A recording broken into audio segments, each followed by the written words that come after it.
Deus toda honra, toda glória e todo louvor. Amém? Vamos ler a palavra de Deus no Evangelho de São Lucas, no capítulo 23. Lucas, capítulo 23. E nós vamos ler do versículos 33 ao 47. Tá bem? Então procure aí. Lucas 23, versículos 33 ao 47. Espero que vocês estejam bem, que todo mundo esteja em paz, que todo mundo esteja esperando no Senhor, sabendo que agindo Deus, quem impedirá. Versículo 33.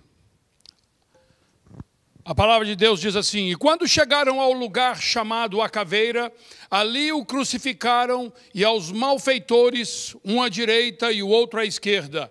E dizia Jesus: Pai, perdoa-lhes, porque não sabem o que fazem. E repartindo as suas vestes, lançaram sortes. E o povo estava olhando, e também os príncipes zombavam dele, dizendo: aos outros salvou, salva-se a si mesmo, se este é o Cristo, o escolhido de Deus. E também os soldados escarneciam dele, chegando-se a ele e apresentando-lhe vinagre, e dizendo: se tu és o rei dos judeus, salva-te a ti mesmo. E também por cima dele estava um título escrito em letras gregas, romanas e hebraicas: este é o rei dos judeus. Um dos malfeitores que estavam pendurados blasfemava dele, dizendo: se tu és o Cristo, salva-te a ti mesmo e a nós. Respondendo, porém, o outro repreendia-o, dizendo: tu nem ainda temes a Deus, estando na mesma condenação? E nós, na verdade, com justiça, porque recebemos o que os nossos feitos mereciam, mas este nenhum mal fez.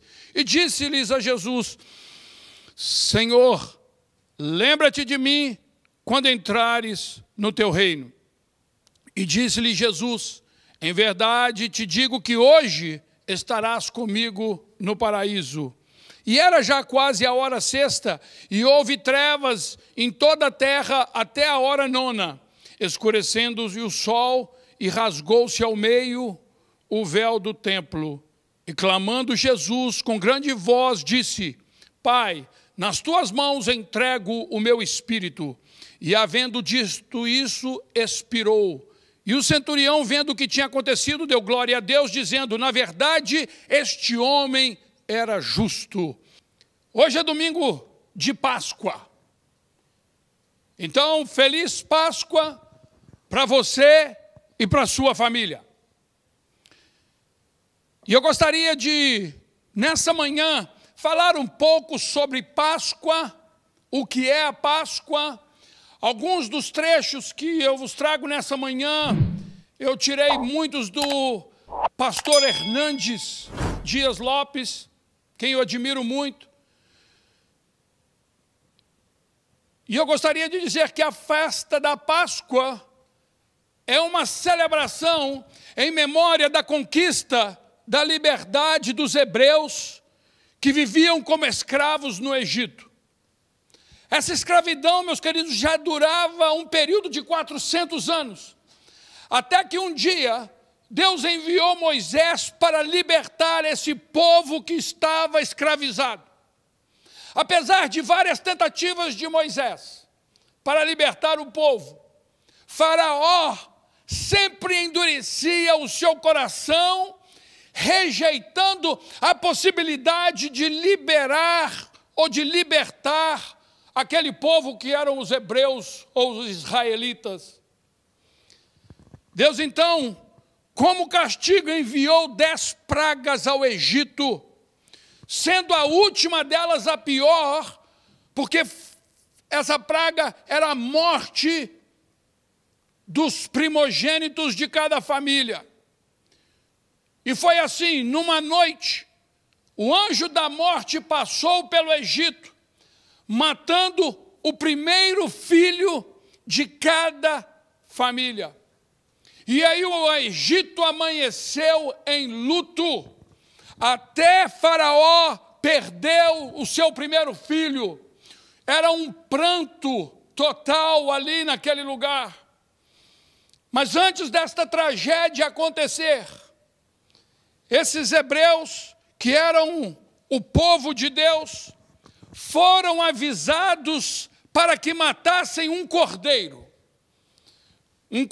novo e sem manchas, e passasse o sangue dele sobre os umbrais das portas, ou seja, passasse na parte de cima da porta o sangue daquele cordeiro, passasse nas laterais da porta o sangue daquele cordeiro. Fazendo isso, naquela noite, onde a morte iria passar matando os primogênitos, a morte passaria por cima da casa que estivesse marcada com sangue. E o anjo da morte não teria, então, poder sobre os filhos do povo de Deus. Passar por cima. Daí vem o termo Páscoa, que no hebraico é Pessah, que significa passar por cima. Nenhum primogênito entre os hebreus, entre o povo de Deus, morreu. E Faraó, então, finalmente deixou o povo ir. Isso foi a Páscoa no Velho Testamento, um livramento da morte. É a Páscoa no Velho Testamento, é uma celebração da saída do povo de Deus do cativeiro e da escravidão. E esse acontecimento no Velho Testamento já apontava para o sacrifício de Jesus que iria ser feito no Calvário. A Páscoa que nós cristãos celebramos é a Páscoa do Novo Testamento, que é a passagem da morte para a vida. É a ressurreição de Jesus Cristo após ter sido morto na cruz. No Calvário, o Cordeiro de Deus, sem defeito e sem mancha, foi crucificado e seu precioso sangue foi derramado. A palavra de Deus diz que João viu Jesus vindo na direção dele e disse assim: aí está o Cordeiro de Deus que tira o pecado do mundo. João capítulo 1, versículo 29. Por muitos anos, nós vivemos como escravos do pecado. E como o pecado gera a morte, andávamos e estávamos condenados a morrer. No passado, Deus enviou Moisés para libertar o seu povo. No presente, Deus envia seu próprio Filho para nos libertar. A palavra de Deus, meus queridos, ela diz que nós fomos libertos pelo precioso sangue de Cristo. Por isso, Jesus Cristo é o nosso Cordeiro Pascal. A marca do sangue do Cordeiro de Deus em nossas vidas é a garantia de que o anjo da morte nunca terá poder sobre nós.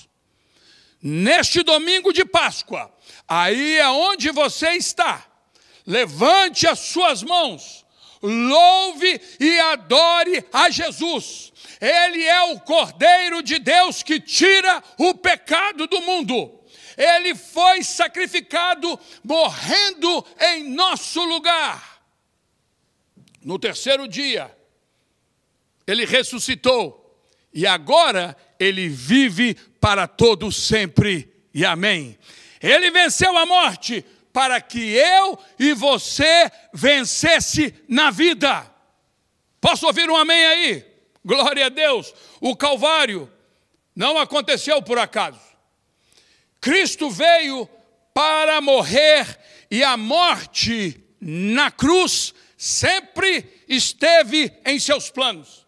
Ele profetizou várias vezes que veio para morrer. E uma dessas vezes ele disse em João 10, 11, eu sou o bom pastor dá a vida pelas ovelhas. Cristo não foi para a cruz somente por inveja ou apenas porque Judas o tinha traído por dinheiro. Cristo não foi para a cruz somente porque Pilatos o tinha condenado por covardia. Cristo foi para a cruz porque o nosso Pai que está no céu o entregou por amor às nossas vidas.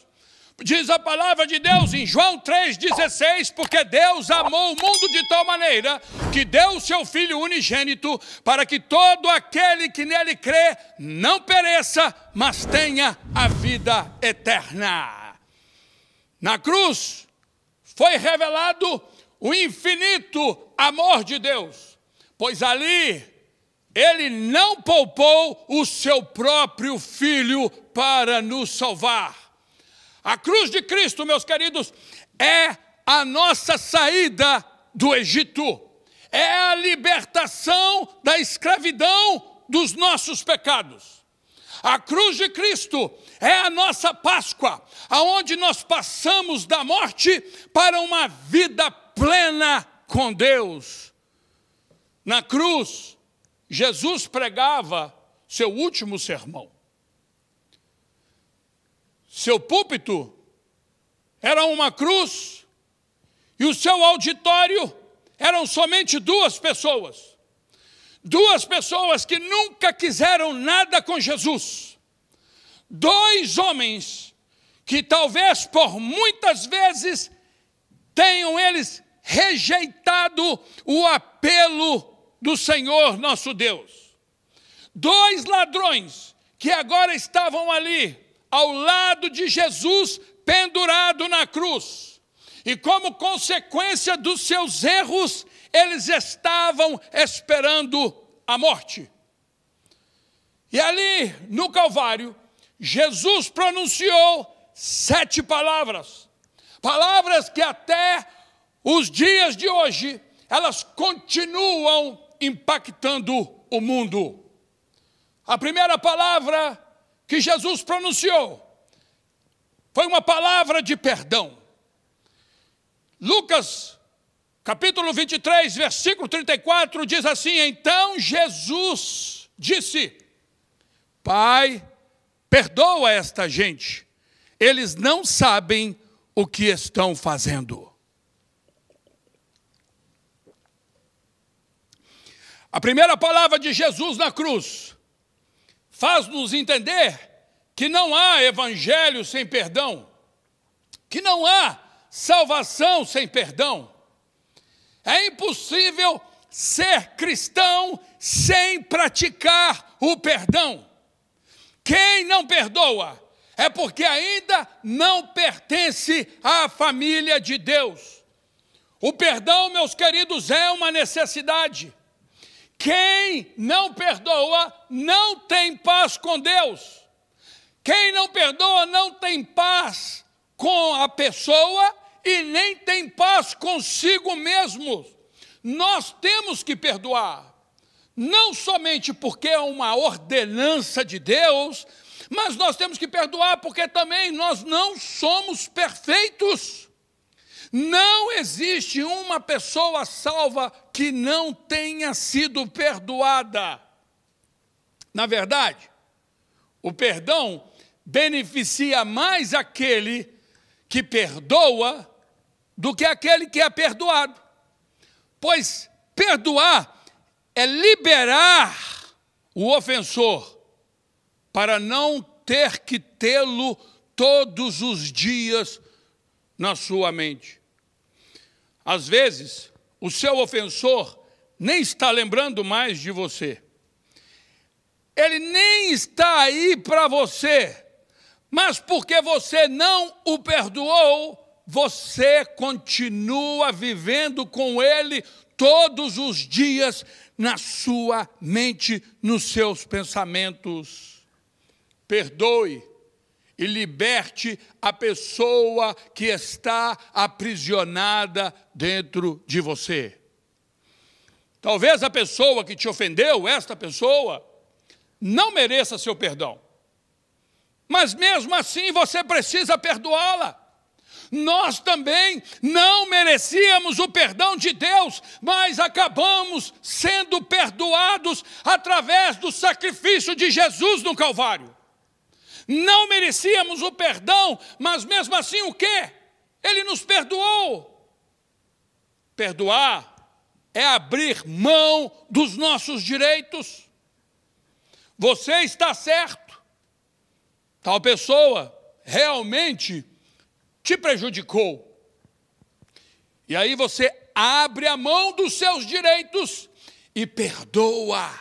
Você deixa o seu ofensor ir embora sem ter que pagar nada. Por isso, nós podemos dizer que o perdão é de graça para quem recebe, mas é muito custoso para quem dá. Veja o perdão que o nosso Pai nos dá. Para nós, foi de graça, mas para Ele, custou um alto preço, que foi o preço do sangue do seu Filho Jesus. Quem você precisa perdoar agora? Lembre-se de uma coisa, o perdão não faz a outra pessoa correta, mas o perdão te faz livre. Jesus ali no Calvário, ele clama a Deus por todos os seus ofensores, por todos aqueles que estavam o maltratando. Ele diz assim: Pai, perdoa esta gente. Ele estava intercedendo por aqueles que estavam lhe fazendo mal. Talvez você ainda não tenha conseguido perdoar aquele que te ofendeu. Talvez você não tenha conseguido ainda perdoar aquele que tenha feito mal para você no passado, alguém que tenha lhe traído, alguém que tenha lhe envergonhado, mas faça nessa manhã, tome uma decisão e faça como Jesus, perdoe, pague o mal com o bem. Então perdoe o seu pai, perdoe a sua mãe, perdoe o seu filho, perdoe o seu esposo, perdoe a sua esposa, perdoe o seu amigo, perdoe o seu inimigo. Viva uma vida de perdão. Segunda palavra que foi pronunciada na cruz foi uma palavra de salvação. Lucas 23, 43 está dizendo: hoje, Jesus diz, hoje você estará comigo no paraíso. Essa segunda palavra foi uma palavra de promessa de salvação eterna. Não há nada mais triste do que um cristão sem a certeza da salvação. Porque duvidar da salvação é duvidar do sacrifício que foi feito no Calvário. O primeiro ladrão que estava ali crucificado juntamente com Jesus, ele diz assim: se tu és o Cristo, salva-te a ti mesmo e a nós também. Ele sente que precisa de Jesus e que talvez Jesus possa fazer até alguma coisa por ele. E a atitude deste ladrão incrédulo tem sido a mesma atitude de muitas pessoas hoje. Se tu és Deus, então cura-me desta doença. Se tu és Deus, dá-me um emprego, dá-me uma casa nova. Se tu és Deus, arrume um casamento para mim. Muitas vezes, nós estamos ao lado de Jesus, como esse ladrão estava ao lado, mas pensando somente nas coisas que ele pode fazer por nós aqui na terra. Esse ladrão não estava arrependido dos seus pecados e nem estava preocupado com a sua eternidade. Ele queria apenas receber uma bênção e descer dali, descer daquela cruz e depois ir e continuar a sua vida de pecado. Pessoas que seguem a Jesus somente por interesse também são assim. Depois de receber a bênção, acabam indo embora. E nós temos visto tantas vezes assim, no nosso meio, pessoas que vêm, recebem bênção e vão embora. Pediu um emprego, pediu uma casa, uma cura, um casamento, a solução para um problema. Nada disso é errado. Mas que fique claro que as nossas necessidades não podem ser a nossa motivação para seguir a Jesus. O segundo ladrão, que é aquele que arrependeu, ele dizia assim, Lucas 23, 40, 41, respondendo, porém, o outro repreendia-o, dizendo, tu nem ainda temes a Deus estando na mesma condenação? E nós, na verdade, com justiça, porque recebemos o que os nossos feitos mereciam, mas este nenhum mal fez. Primeiro passo para a bênção, meus queridos, é nós reconhecermos a nossa situação diante de Deus. É reconhecer que o seu problema, ou o nosso problema, não é falta de alguma coisa nesta terra. É reconhecer que o problema é porque está vivendo uma vida separado de Deus. É reconhecer que muitas vezes as coisas estão indo mal porque você não está dando o primeiro lugar para Deus na sua vida. Arrependido, aquele ladrão, ele disse, Senhor, lembra-te de mim quando entrares no teu reino. Muitas pessoas estão aceitando a Jesus, mas a palavra de Deus diz que nós precisamos aceitá-lo como Senhor e Salvador. E o que tem acontecido, muitas têm aceitado somente como Salvador. Mas esse ladrão, ele disse assim, quando tu entrares no teu reino, ele estava aceitando a Jesus como rei. Ele também estava aceitando a Jesus como seu Senhor. E muitas pessoas hoje estão querendo somente o perdão. Mas eles não estão dispostos a ajustar as suas vidas de acordo com a vontade do rei. Esse ladrão, meus queridos, ele já nem queria, talvez mais mesmo, descer daquela cruz. Ele estava olhando para frente, ele estava olhando para o alto. O que ele queria era salvação. O que ele queria era o reino de Deus. Aleluia.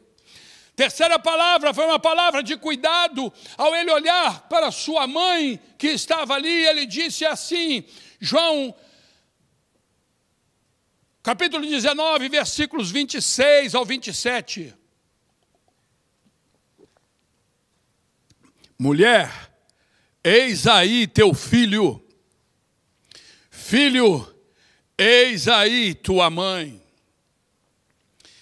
Maria, mãe de Jesus, ela precisava de consolo por causa da crucificação do seu filho. E ela olhando aquilo, aquelas mãos que ela segurava de pequeno, agora aquelas mãos estavam pregadas na cruz. Aqueles pés que ela tinha ensinado a caminhar, agora eles estavam pregados na cruz. Aquele rosto que ela tantas vezes tinha acariciado, agora estava segurando uma coroa de espinhos. Aquela mãe, ela estava sofrendo e ela estava aos pés da cruz. Quase todos tinham abandonado Jesus, mas aquela mãe estava ali, ela não abandonava o seu filho. Então eu quero dizer para você, mãe, não desista do seu filho. E Jesus, preocupado com a sua mãe, ele diz assim, olhando para João que estava ali, mulher, eis aí o teu filho. E ele olhando para João, ele disse assim, filho, eis aí a tua mãe. Muitas pessoas que estão ao nosso redor talvez estejam precisando de ombros amigos, principalmente em tempos como esse que estamos passando agora. E o exemplo deixado por Jesus a todos nós é que devemos cumprir as nossas responsabilidades sociais com a nossa família. A palavra de Deus, ela diz em 1 Timóteo capítulo 5, versículo 8. Porém, aquele que não cuida dos seus parentes, especialmente dos da sua própria família, negou a fé e é pior do que os que não creem. Amém? Faça alguma coisa pelos seus familiares, pelo seu pai, pela sua mãe. Quarta palavra que foi pronunciada na cruz por Jesus foi uma palavra de desamparo. Ele diz em Mateus 27, 46, Deus meu, por que me desamparastes? Esse era um momento muito difícil para Jesus. Pregado na cruz e impossibilitado de se mexer, ele estava ali agora pagando o preço dos nossos pecados. Jesus, naquele momento, ele estava experimentando a ausência do Pai e ele pergunta: por que, Pai, me desamparastes? Por quê? E a palavra de Deus diz em 1 Pedro, capítulo 2, 24, carregando ele em seu corpo, sobre o madeiro, os nossos pecados. Jesus, meus queridos, naquele momento, ele carregava todos os nossos pecados. E como o pecado é a causa da separação entre os homens e Deus, Jesus, naquele instante, por um momento, pode ter experimentado o desamparo do Pai devido à multidão de pecados que ele carregava. Os meus pecados e os seus pecados estavam sobre ele. E Deus Pai, naquele momento, precisou virar o rosto para o Filho. Deus, por um momento, desamparou o seu Filho na cruz, para poder nos amparar, para poder nos perdoar e para poder nos salvar. Amém? Quinta palavra, palavra de angústia. João capítulo 19, versículo 28, Jesus diz: tenho sede. Jesus passou 6 horas naquela cruz. E com muitas dores e muitas câimbras, ele sentia muita sede. A quinta palavra da cruz foi a palavra de um homem perfeito que estava sofrendo as mesmas necessidades que nós sofremos. Ele, como 100% homem, as suas necessidades físicas, elas eram iguais às nossas. E Jesus, naquele momento de sede, ele se identifica conosco na necessidade e no sofrimento. Qual tem sido a sua maior necessidade? A de Jesus naquele instante era: eu tenho sede. Qual tem sido a sua maior necessidade? Faça como Jesus, coloque para fora e fale para Deus, nosso Pai. Diga para Ele qual a sua necessidade. Sexta palavra, palavra de vitória. João capítulo 19, versículo 30, Jesus está dizendo assim: está consumado, ou seja, tudo está concluído, tudo está acabado. A sexta palavra, meus queridos, na cruz, foi a palavra do Deus vencedor, foi a palavra de um dever cumprido. A tarefa da salvação estava concluída em Cristo. Tudo o que Deus quis fazer já tinha sido feito ali agora, naquele instante. E então não há um outro recurso, não há um outro caminho para a salvação, exceto Jesus.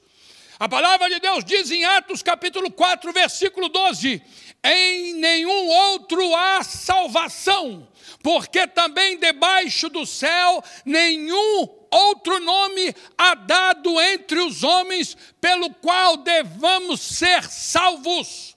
O homem que deseja alcançar os céus precisa de Jesus, só de Jesus, porque em Jesus foi tudo consumado, o preço foi pago completamente, tudo está concluído. Com essa palavra, Jesus deixou bem claro que ninguém mais poderia fazer alguma outra coisa a mais pela restauração do ser humano. Jesus fez o trabalho por completo, por toda a eternidade. Sétima e última palavra, palavra de entrega. Lucas capítulo 23, versículo 46.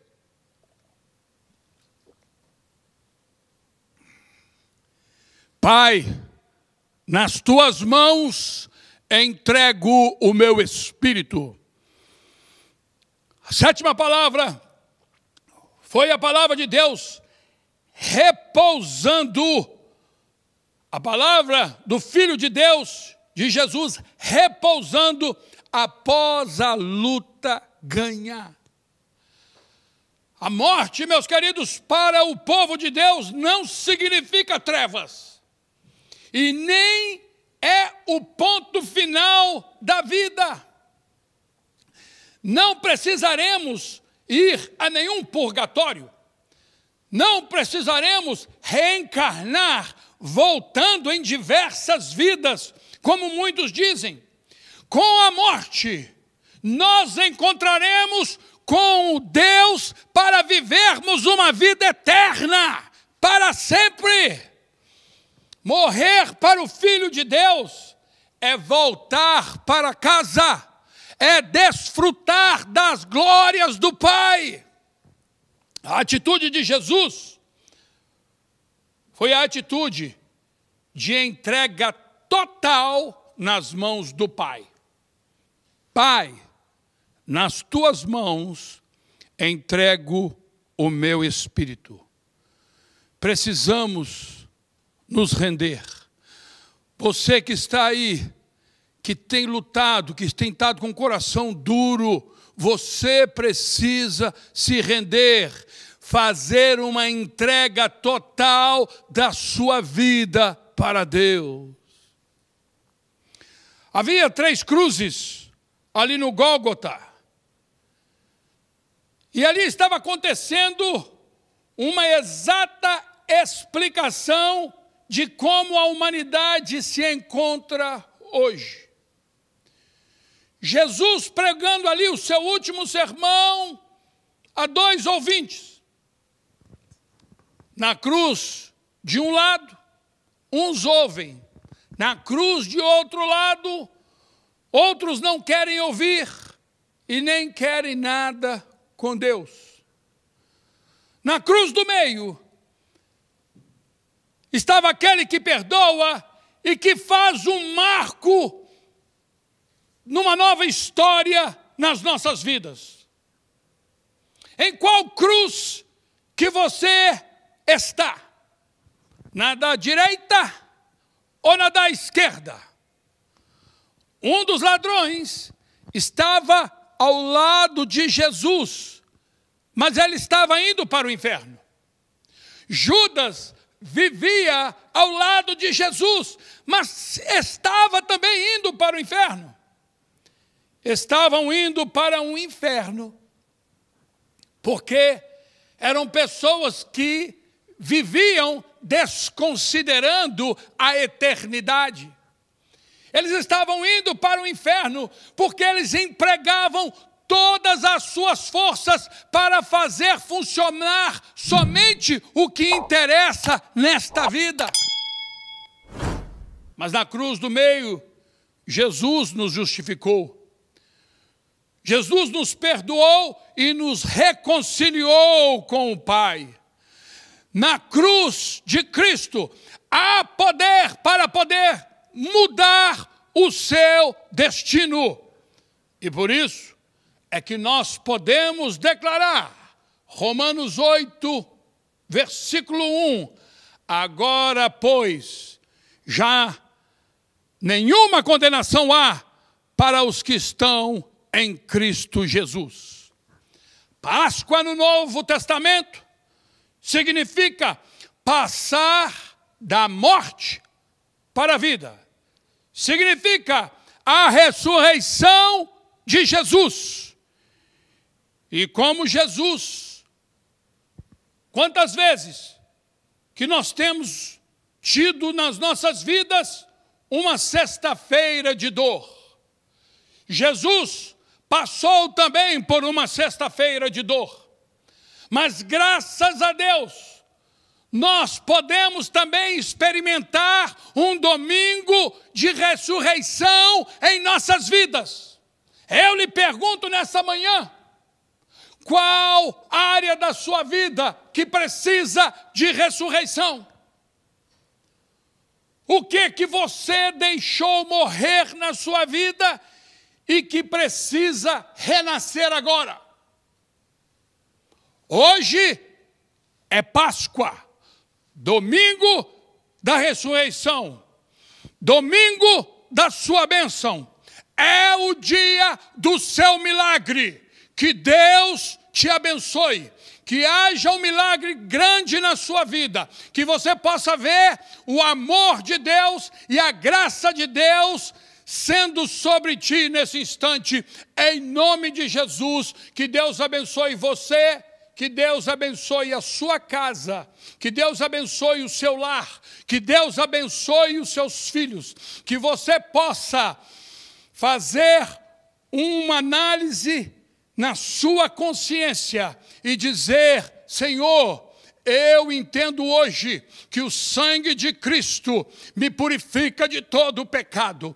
Eu entendo que agora não há separação entre mim e Deus mais, porque Jesus Cristo é aquele que é o único mediador entre o Deus e a minha vida. Eu entendo, Senhor, nesse dia, que Jesus Cristo é a Páscoa, Ele ressuscitou, Ele é o Cordeiro de Deus, Ele é aquele que o sangue foi derramado e foi então aspergido o seu sangue sobre o umbral das nossas casas, sobre as nossas vidas, e por isso o espírito de morte que anda rondando esse mundo não tem poder sobre a minha vida, não tem poder sobre a vida dos meus filhos, não tem poder sobre a igreja, sobre o povo de Deus, em nome de Jesus. E todos podem dizer um amém bem forte. Amém, glória a Deus, aleluia. Então, olha, coloque a sua mão assim agora e nós vamos terminar este culto dando a bênção agora apostólica em nome de Jesus. Que o amor de Deus, a graça do nosso Senhor Jesus Cristo, a comunhão e a consolação do Espírito Santo de Deus seja sobre a sua vida, hoje e sempre. E todo o povo de Deus possa dizer um amém bem forte. Amém. Abrace aí quem está ao seu lado, em nome de Jesus. Aleluia.